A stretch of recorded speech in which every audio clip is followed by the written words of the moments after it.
Good morning. This is Charlie Kratovil, New Brunswick Today, alongside Mayor Jim Cahill. I want to start by talking about the presidential election last night. Was the first in the nation caucus. Yes, it was. Do you have a reaction? Do you have somebody you're supporting? You've been... Well, I've been a Clinton fan for a very long period of time, both Bill and Hillary. It's interesting to see the rise of the senator, and he has done a great job of invoking new ways of looking at things, and I think it's good for the Democratic Party, and I think thus it's good for the nation to have these kind of dialogues and to take a look at things. So I'm keeping my powder dry. I lean towards Clinton because I do have a great deal of respect for her capability. But I think Sanders is an intriguing candidate. On the Republican side, in many ways, it looks like a lot of them can't get out of their own way. And I think that may just simply be the number of candidates that are out there, and each of them trying to distinguish themselves in some way, particularly with a media lightning rod like Donald Trump getting a lot of attention, and when you're sharing the stage literally and figuratively with 10 or 12 other people, you're trying to figure out a way that you can be seen and heard, and that your message resonates with people. So I think as the Republican Party's herd starts to thin, I think you'll see the emergence of some clear voices as to what's going on. Sure. So you've actually been mayor for 7 terms now. You were in office for President Clinton's whole term. What was your experience there? Did you thought he was a good president? Oh, he's a great president. Yeah. The country was in great shape. We weren't at war. The economy was never better. We were not running the country at a deficit. Economy was good. And there was real efforts to improve the quality of life for middle class and those that are underserved in the country. So I would suggest that during the Clinton administration, the Bill Clinton administration, that the country was in great shape. So 7 terms, you're a year and a half, or about a year and a half into your 7th term. Have you thought about, are you going to run for an 8th term? It's way too early for that. But you would consider it. You're not done yet. It's way too early to that. Charlie, I expect to do the same thing that I've done in all the other times. It's hard enough to be mayor and to focus on the day-to-day things that you need to focus on. The things in government and politics change rapidly. So for me to measure whether I'm going to do something or not 2.5 years from now, when a real decision needs to be made, would be an unnecessary waste of time. Okay, fair enough. So you're a lifelong resident. You grew up actually in Schwartz Homes was one of the places you lived, right? Yep. Tell me about that. What was it like growing up there? I mean, Don't remember much. Okay. Moved there when I was moved from there. That's where I first lived. I lived there until I was about 2 years old. So I don't have much of a recollection. Okay. But you recall growing up, the public housing in New Brunswick was, a safe and good place for kids to grow up? I don't remember anything to the contrary. But then again, at the age of 2, we don't remember very much about what the conditions were like at the time. So tell me about today. The Housing Authority runs 3 different, housing facilities in the city. One of them is really big, Schwartz Robeson, of course. Do you think that that's a safe area to raise kids, or that the quality of the housing there is at standards or better? Like all housing complexes, there are instances where something could be better, but on a par, I think that the vast majority of units at Schwartz Roberson are in good shape. They've spent a considerable amount of money over the past 5 to 10 years in rehabbing all the units. I think that on balance, it's in pretty decent shape. Okay. I wanted to ask about some of the attorneys that work for you in City Hall. There've been, their pensions have been challenged. Do you know if there's been an outcome yet? Have the pension board determined whether these folks belong in the PERS system or not? I don't know if there's been final decisions made. Okay. Why do you think the pension board has decided to take that stance to challenge their pensions? I think they're following a lead from the governor that was looking to clamp down on pension or to implement pension reform, and that if there were instances or opportunities for them to challenge, that they would do so. Okay. I know that basically the last 4 police directors have all gotten jobs in the city after working for the police, and that enables them to collect their pension and Sure. and a public salary at the same time. Can you tell me why did, like for instance, Peter Mangarella, why did he take that director job and then only last, I guess, 15 months before he quit? That's a question better posed to Pete Mangarella, but I think Pete put in his time and enjoyed the job. Being director can be difficult at times and very challenging, and I think Pete felt that he ran the course as long as he wanted to and called it a day. But then he wanted to get another job almost right away, and the school board hired him to be the security person. That's correct. So he just had enough of the police work and wanted to switch to another type of job, I guess? That's what it appears to be. Okay. So to be clear, there was an allegation of racism, that he used a term, a slur. That's correct. Was that brought to your attention before Pete Mangarella resigned? Charlie, that's a matter of litigation right now, so I'm not going to comment on it because there's a pending case that deals exactly with that. So I'll reserve my testimony and comments for the court case. Okay. Which case is that?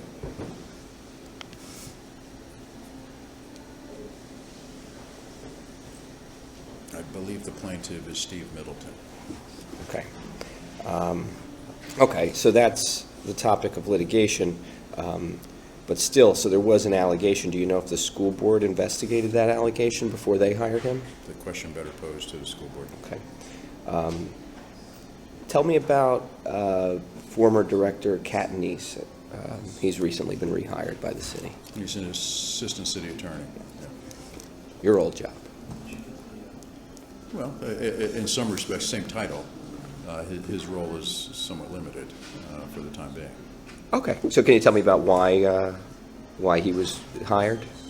Well, very hardworking guy, very bright, did a great job as police director, very good lawyer, and we needed to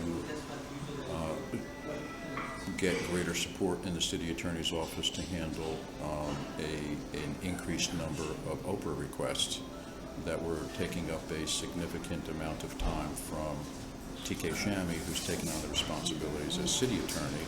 So rather than detract from the other responsibilities that TK has, I thought it best to bring on Joe Catanese to handle those responsibilities. And Joe has some familiarity, actually quite a bit of familiarity with it from his days as police director. So it was a good combination, Oprah law, and it seemed to be a good combination and experience. Okay. Was there any reason the city didn't announce this, the hiring? No. No, just Assistant City Attorney doesn't rise to that level, where you would announce?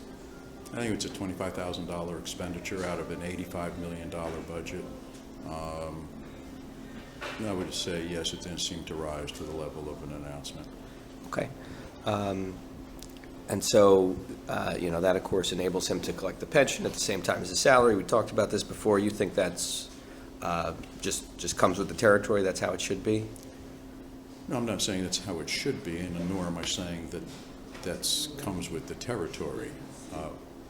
In any instance where you hire someone, you hire somebody that can fit the bill, that can meet the needs that you have for a particular job. In this instance, you have highly qualified, if you lump the police directors together, you have highly qualified individuals who have run a very sophisticated organization such as a police department in charge of some, at any given time, 130 to 150 men and women in high-pressure situations. And if you can get their talents for another position, that their skills and experience are readily adaptable, I think you're foolish if you don't take advantage of that. In other instances, it also is a cost savings measure. So if you can get those individuals for even less salary, because they're not dependent upon the income that they would otherwise need because of their pension, it can be a financial benefit to the taxpayers of New Brunswick.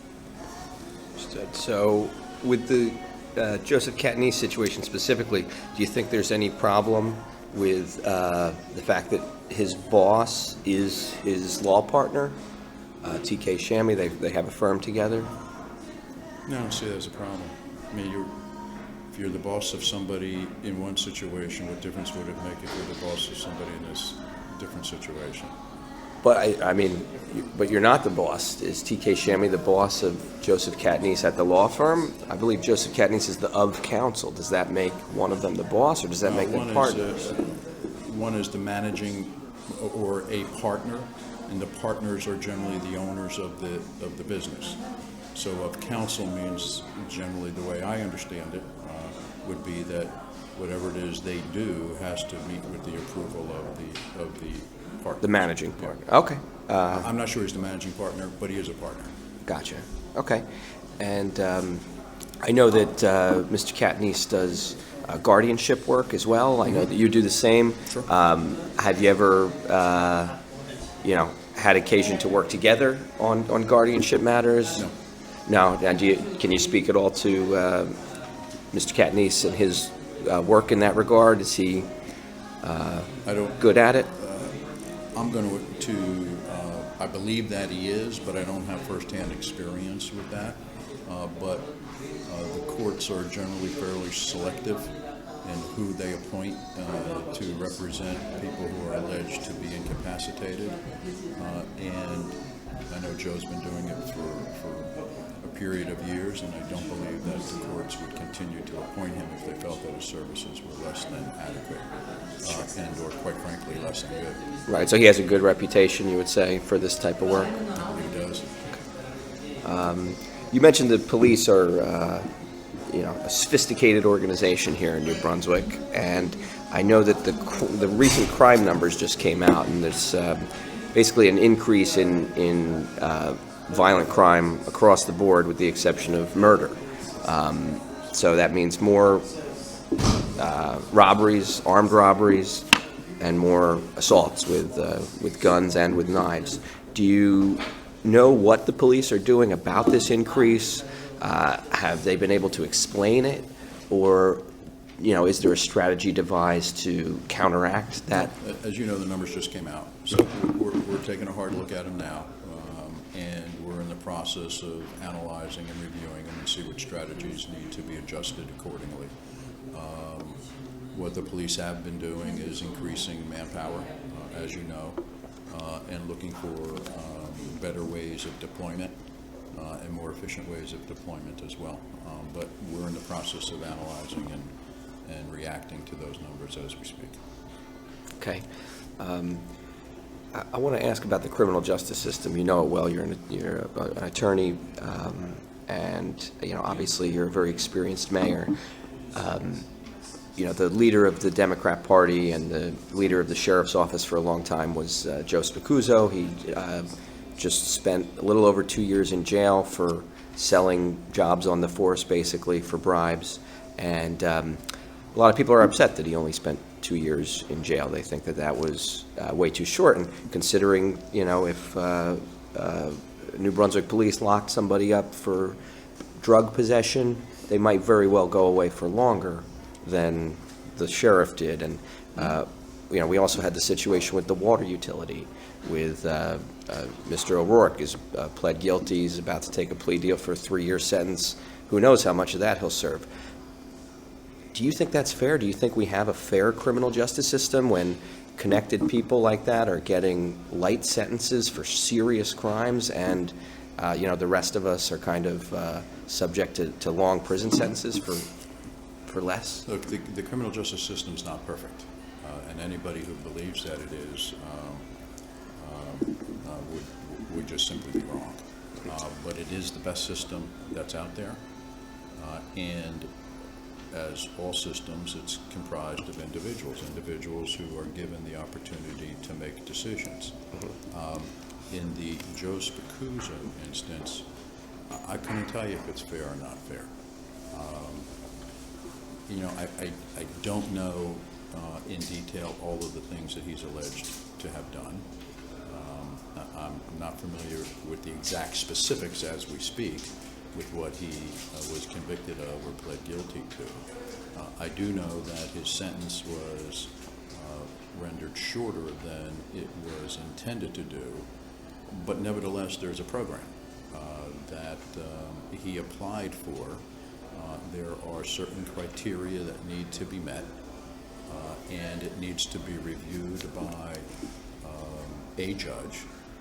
And from the accounts that I read, he met the criteria. The representatives of the program did not object to his entry into this intensive supervision program. I don't know what Joe Spicuzzo's health conditions are, whether or not there was any real advantage to him being in prison or any detriment to the prison or the system itself, much less the former sheriff. So in this instance, not knowing all the details, I can't say whether it was fair or unfair, but there is a system. The system went through the process, and a judge made a decision. And it's easy sometimes to sit on a sideline and say it's fair, it's unfair, but unless and until someone takes the time to fully understand it, and I'm not going to do that because I've got other things I need to worry about with my time. I'm content to know that the system works, just like when Joe Spicuzzo was denied parole last time. And again, go through all the details and say, well, why was he denied parole? Should he have gotten parole? Was that a fair decision? It's not my decision not to at the make. forefront. I have enough decisions to make in the course of a day. Well, how about Ed O'Rourke, who ran the water treatment plant for a long time, basically covered up that people should have been boiling their water and put the public in danger. You think the 3-year is an acceptable plea deal? You think the judge should approve that, and that should be? I'm not opposed to it. Again, there's a lot of reasons for why deals are made, plea deals, and I'm not privy to the criminal justice component of the processing of this case in the details of it. So I think a 3 years, look, 3 years in jail or some portion thereof is a significant penalty. And in the absence of any harm to the public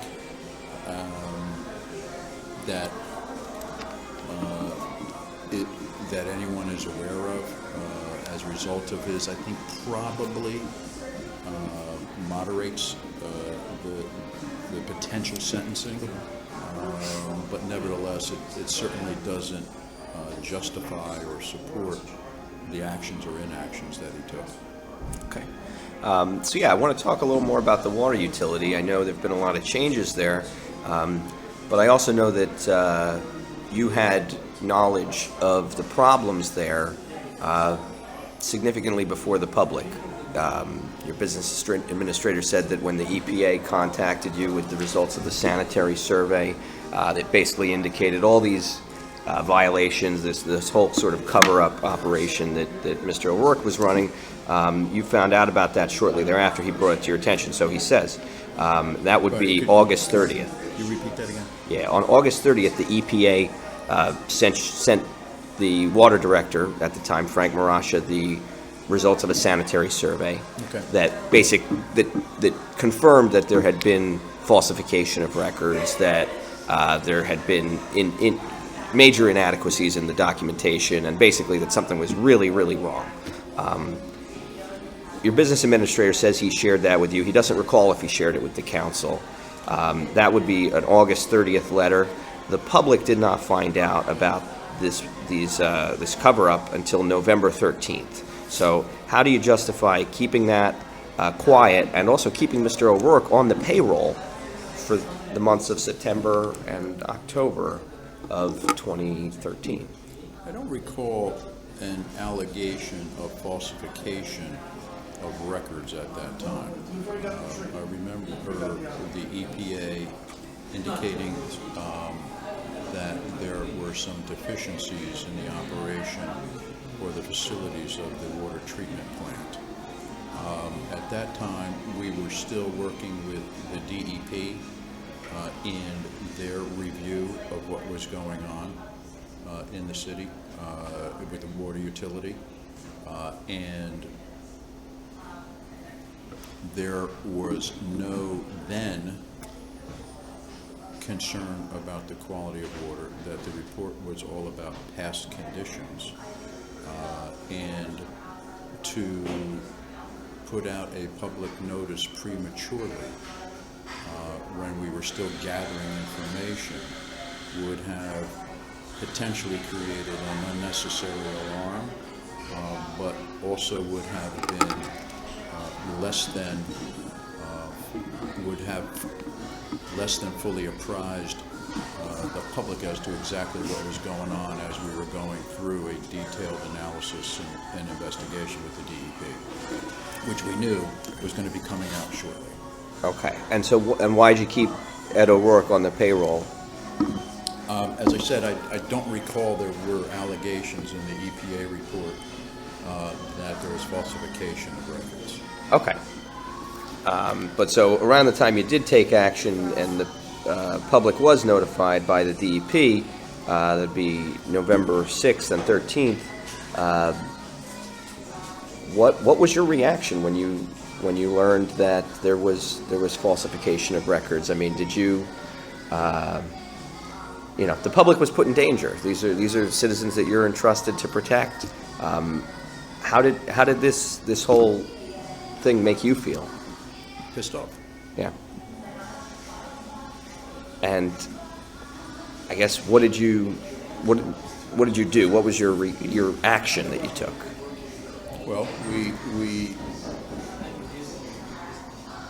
suspended Ed O'Rourke. We revamped the procedures that were to be used in these instances, so that there was greater redundancy in the testing procedures. And then we worked closely with the DEP about restructuring the water utility, including conducting both a personnel assessment and a facilities assessment, and coming up with long-range plans for short-range and long-range plans for both. Okay. And so in the November 6th action order, it used the word cover-up. It said that New Brunswick covered up, water quality, things. Well, it did use the word cover-up, yes. Yeah. Do you agree that there was a cover-up? I agree that Ed O'Rourke falsified documents, and to the extent that that is a description for cover-up, then there was a cover-up. Ed O'Rourke is an agent, or was an agent of the city as a time. As rules of agency work, the entity, agents for the city, agents for an entity, bind that entity. So in that instance, there is an agent of the city that falsified documents and reports, and basically, to use your phrase and the DEP's phrase, covered up those false documents or the information that he was supposed to provide. And as an agent for the city, I don't think it's inappropriate to say that the city covered it up in that instant. But that should not imply that anybody other than Mr. O'Rourke covered up anything. Gotcha. So,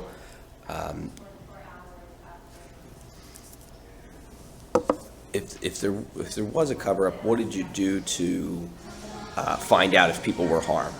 You know, because obviously if people are covering things up, you know, you've got to dig extra harder to find it if people were harmed. What did your administration do to find out if people were harmed? We sent out a public notice and detailed what happened and explained in it the types of reactions people would have to the information that was found through the DEP's review, and that if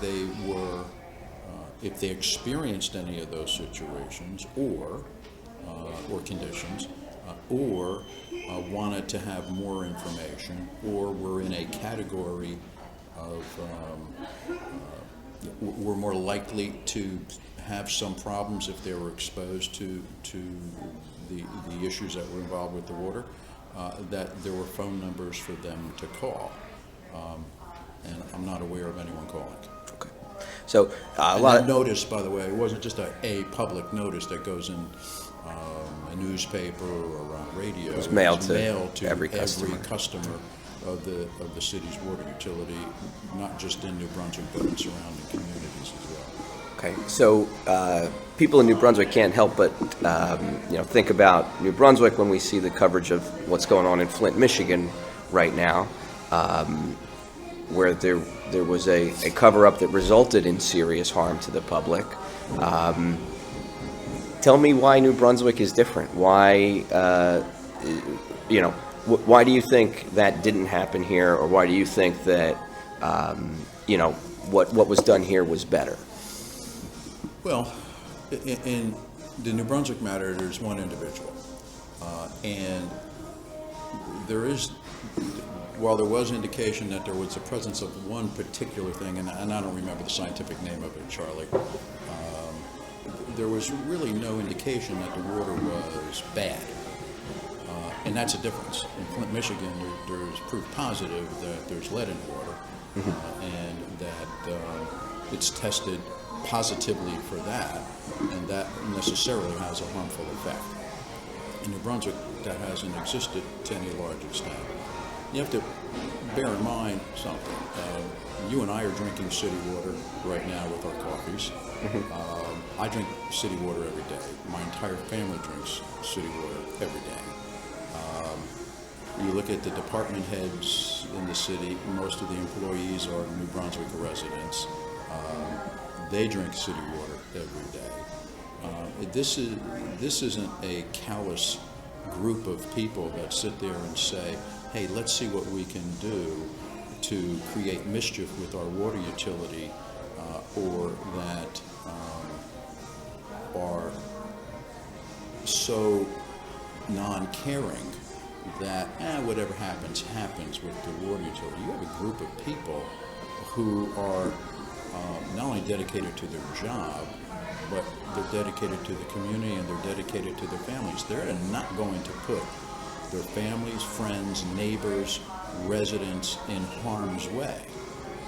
So I think that's the biggest distinction, that you have a caring administration, that when we learn of a problem, we fix it.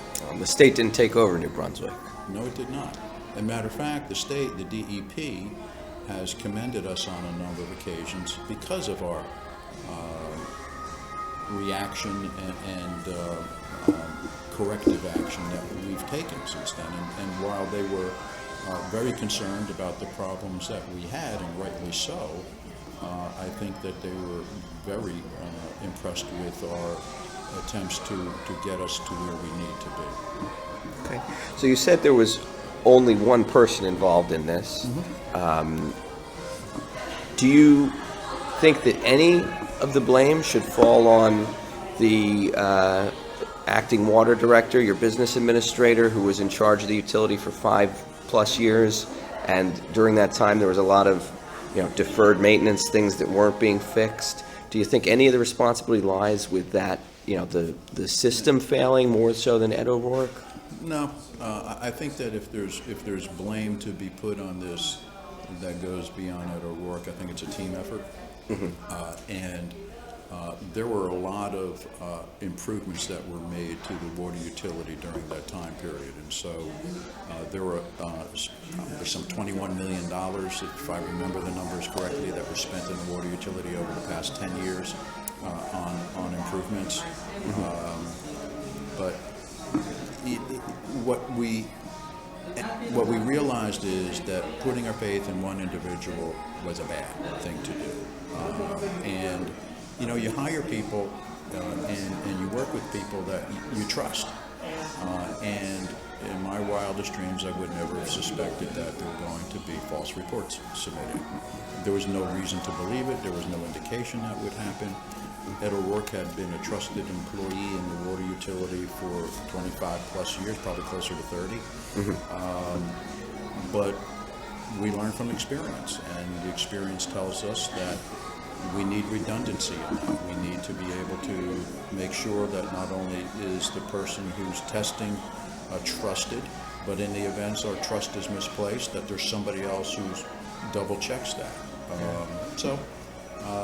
That's not a decision of the acting water utility. That was a team decision that was made based upon the information we had at the time. Okay. Tell me, do you see parallels between this situation and the situation with Richard Rowe, the sergeant who basically, was... I do. Yeah, there was no supervision for him, so he was able to get away with this. Well, there was supervision, but it may not have been as intense as it should have been. But I see a parallel. Yeah, so when you say the city learns from its mistakes, are there other places where you're looking to put redundancy or supervision because they're vulnerable to this type of, putting your faith all in one person? I think those are two instances that jump out that, said we need to revamp the system. Okay. And so now there is supervision, or there is redundancy. Where? With both with the IA and with the Yes, water there utility. is. Yes, there is. Okay. So, like for instance, with the water utility, who's supervising to make sure? Or did you contract it out? We have both. We do that as well. We do some testing outside, but you have 2 licensed operators now, both who are familiar with the testing processes that need to take place. We started that with Frank Marasha and hired a second licensed operator, so both knew exactly what could happen in the absence and both reviewed it. So there's greater emphasis that's placed on the supervisor meaning the water utility director, to make sure that the tests that are done are adequate. Those reports that are submitted are reviewed before they go out. There's a monthly report, I believe, that goes out to the DEP, which, by the way, those documents are reviewed as well by the DEP. And during Ed O'Rourke's tenure, all of those reports were indicated that things were fine. And the DEP comes in and takes a look at those documents and runs their own tests on at least an annual basis. And reviews the city's records, and there's no indication at that time that Ed was falsifying documents either. So there is some state oversight. It's not intense, but it does serve as audit would be much too strong a word. A small double check to make sure. So. Okay, and how about with internal affairs? So now there's a captain that supervises it, or how? Well, there was always a superior officer that was in charge of it, but now it's a much more direct oversight, and we have 3 people assigned to IA, so it's not just one person, and they collaborate and work together to make sure that files are reviewed to a conclusion, and there are reporting mechanisms to talk about how old they are, what's happened to them, status updates, conclusions, and then those documents are the entire report is reviewed at the end by our superior officer. So just on the topic of police, you agree with the police and the police union that they should be wearing body cameras? I think body cameras are a good thing. Yeah. But I think that we need to work out the details as to how they're to be used, and more importantly, what is it that how the police can safeguard privacy rights while using body cameras. It is a little bit more intrusive than, let's say, a motor vehicle camera.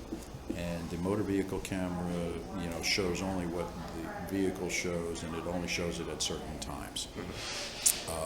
The body camera, as I understand it, is on all the time, and whatever the police officer sees during the course of a day is now on video. What's the rights of the public to be free from public scrutiny of what a police officer observes during the course of a day? So, police officers asking somebody questions about what they saw or what they didn't see. Is that something that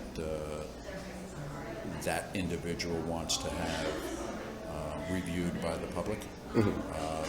Are they likely to give complete statements as to what they saw, knowing that everybody will know what it is they said?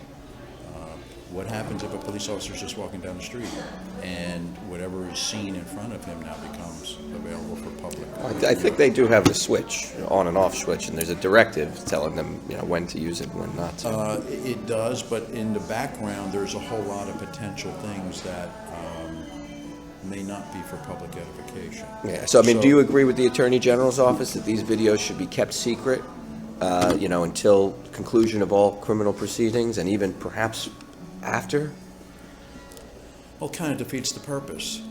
I think so too. Yeah. So I think that's a safe mechanism if you want to have information, but part of the beauty of body cameras is it answers a lot of questions for the public as to what really happened. That's one of the biggest issues that we have in instances.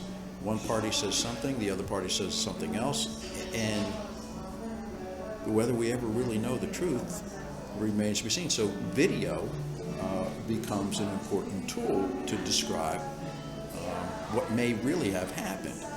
So to limit it entirely to, or to make it completely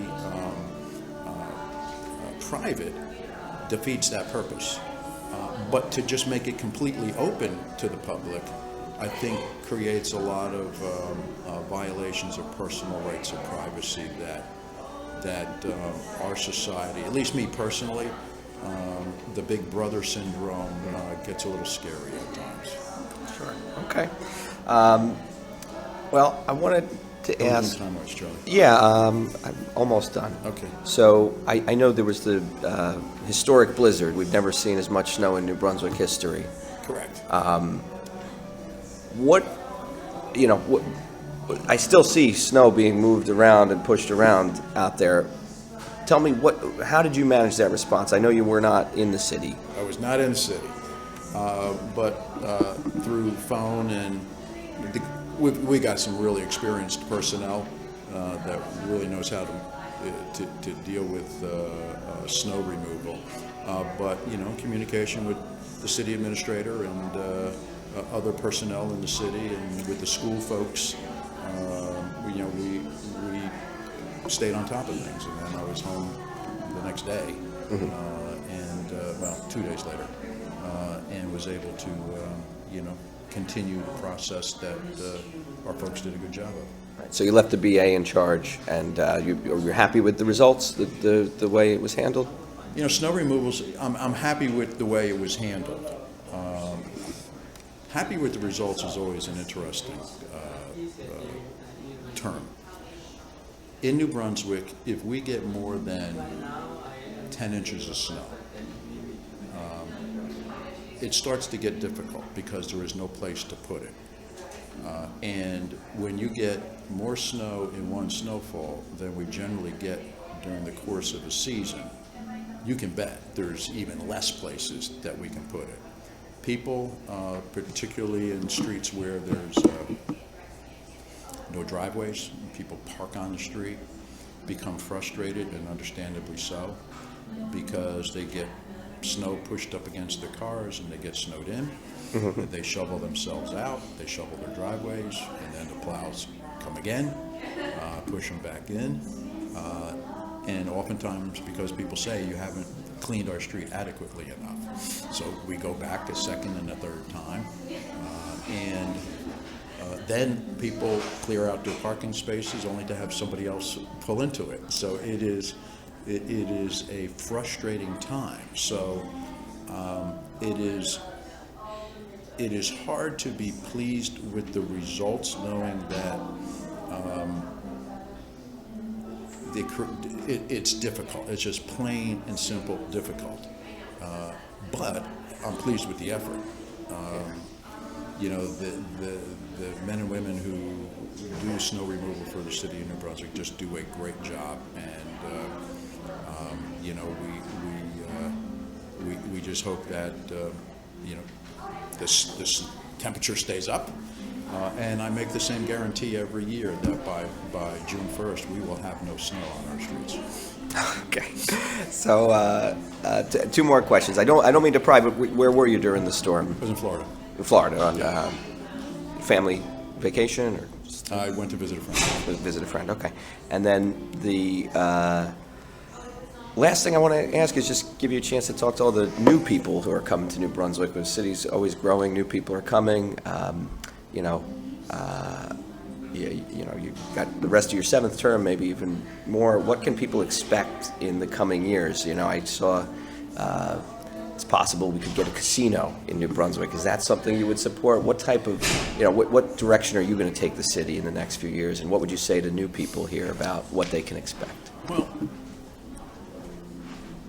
there's no, people can expect that we will continue to stay on course for things that improve housing in the city of New Brunswick, that create job opportunities for people who are residents of New Brunswick, that improve their access to health care, to nutritious foods that are healthy and affordable, that will continue to try and do whatever we can to ensure that they get the best education they can possibly get, that we make the city as healthy a lifestyle, a place where a healthy lifestyle can be lived, where people can walk or bicycle, enjoy the environment, and continue to make New Brunswick a great place to be for whatever it is you want to do.